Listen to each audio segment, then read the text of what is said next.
Choosing the absolute best WrestleMania card can be pretty difficult to do. But what if we take this one step further and choose the best of the best by cherry-picking individual matches to compose the greatest possible card we can? Well, that's what we're about to do, because today...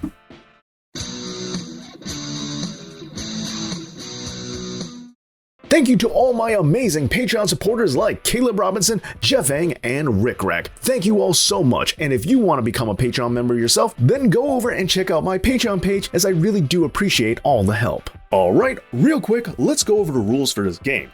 First and foremost, I'll be able to choose any match that has taken place on any WrestleMania ever. But since all WrestleManias don't have the same amount of matches, I won't be able to do a complete one-to-one parallel. So instead, I'm going to be choosing by category rather than match placement. Oh, and to just put a little bit of a restriction on this, I won't be able to use any wrestler more than once. So if I've already chosen a wrestler for a specific bout, they won't be able to appear anywhere else on the card. Alright, so with all that said, let's get into the video.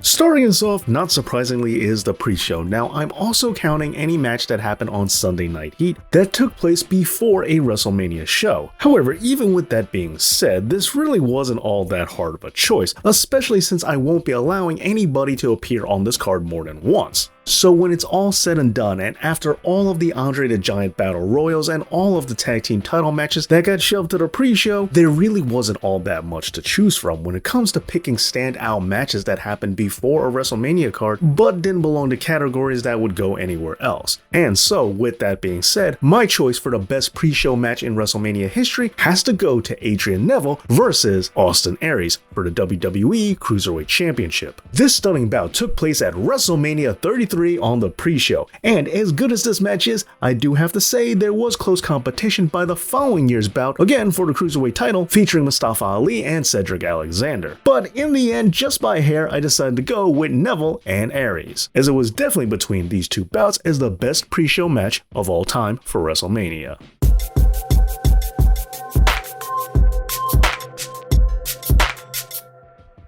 Now finally on to the main show, and we're looking at the best curtain jerker match of all time, and that really isn't hard to choose from. For me, this was easy open and shut case. There was no other question. It has to be Bret Hart versus Owen Hart WrestleMania 10. And I'm sure some of you might have some matches that you prefer, but if you ask me, there's no better way to officially start off a WrestleMania than by doing it with two Hart brothers.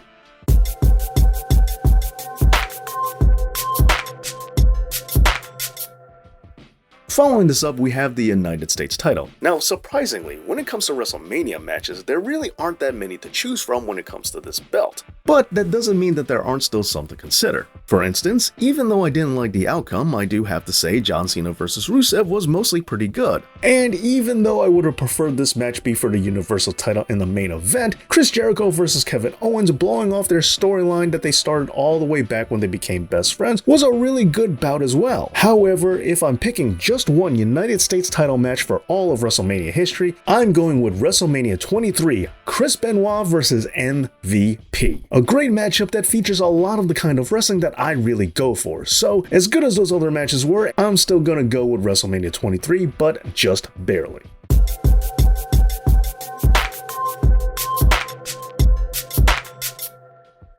Up next is the tag team title match. And again, this is another open and shut case for me, as this is easily the Triangle Tag Team Ladder match from WrestleMania 2000. I've already mentioned in a previous video that this is one of my absolute favorite matches of all time, so it's not surprising that I chose it here. And also, on top of that, when it comes to ladder matches in WrestleMania, well, the two just naturally go together. So again, for me, easily, there has never been another tag team title match better than this one. But if there was a runner-up for this category, I would go with the Hardys making their return at WrestleMania 33 as being rather noteworthy.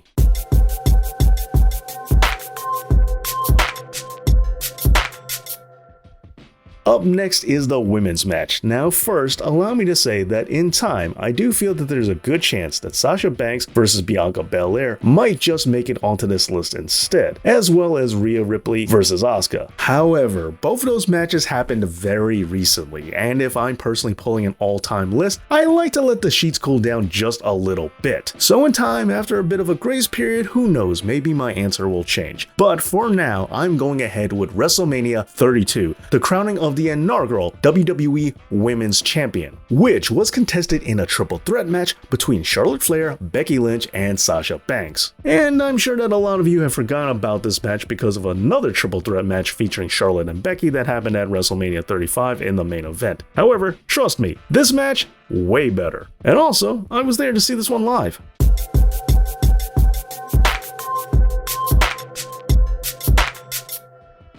Moving right along, we have the Gimmick Match. Now, WrestleMania has been home to tons of awesome gimmick bouts, and conceptually, the match type that I like the best happening at WrestleMania for a gimmick bout has to be Money in the Bank. However, as much as I love this match, the problem is that for each and every single one of the Money in the Banks that was featured in WrestleMania, all of them have at least one wrestler in it that I'm using somewhere else on this card. And remember, the rule is I can't use someone more than once.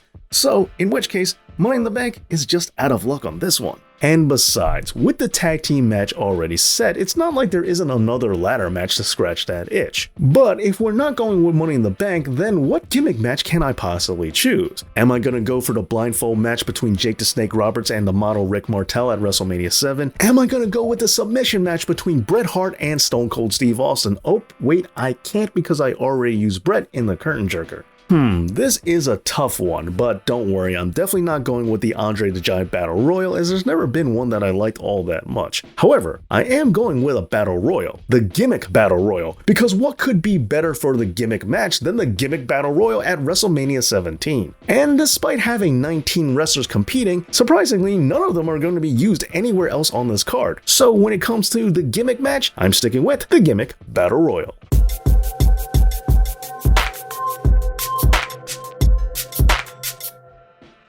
Next up is the Intercontinental title match. This is another no contest, as it's easily Savage vs Steamboat WrestleMania 3. This is widely considered to be one of the greatest matches of all time, and with good reason. As for me, there's never been another IC match that comes close at WrestleMania. So beyond a shadow of a doubt, it's Ricky the Dragon Steamboat versus Macho Man Randy Savage at WrestleMania 3 for the WWE Intercontinental title.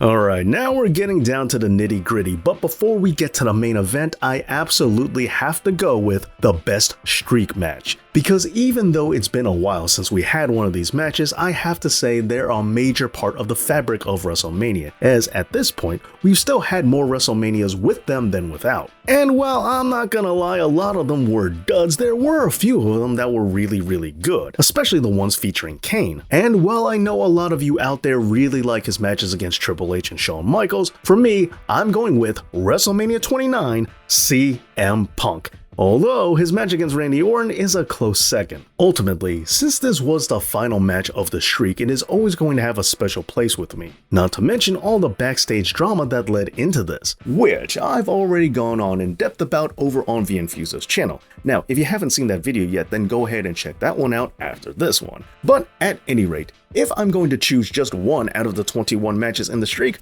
well, personally, I'm going with CM Punk.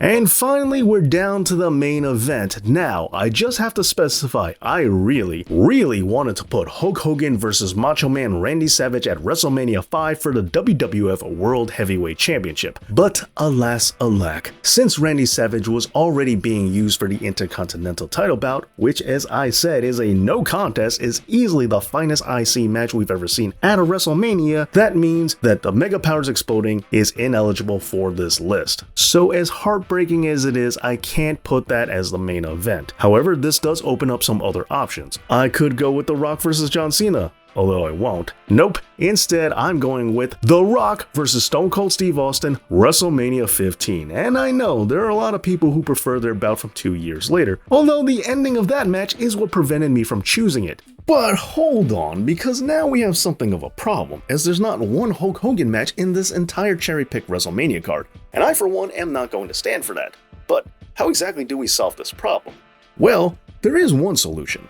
Austin and The Rock have met at WrestleMania multiple times, including WrestleMania 19, which was not the main event and it wasn't for the WWF World title, which means we can now push Austin and The Rock further down the card, which would free up the main event for the Hulkster.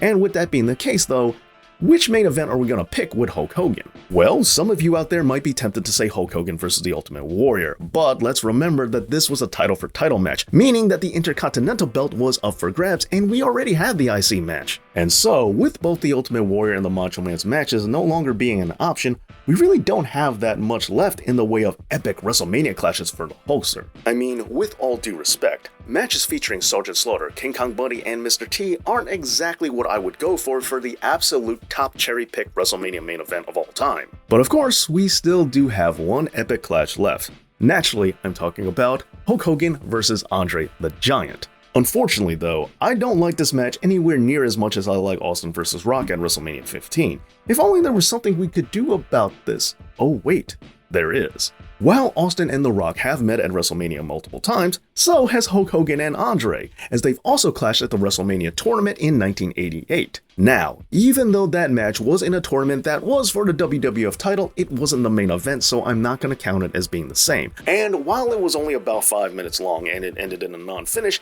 I'm still going to take it because it allows me to pick the main event that I really want. And therefore, we're going right back to the original plan. In the main event spot of the last match of the night, we have Stone Cold Steve Austin versus The Rock for the WWF World Heavyweight Championship as the greatest main event in WrestleMania history. Well, there you go, my cherry-picked WrestleMania card, but what's yours? Let me know down in the comments. And if you enjoyed this video, then please give it a big thumbs up because it really does help things out, as well as subscribing. Thank you so much for watching, and thank you to all my awesome Patreons out there, and as always, Dave knows.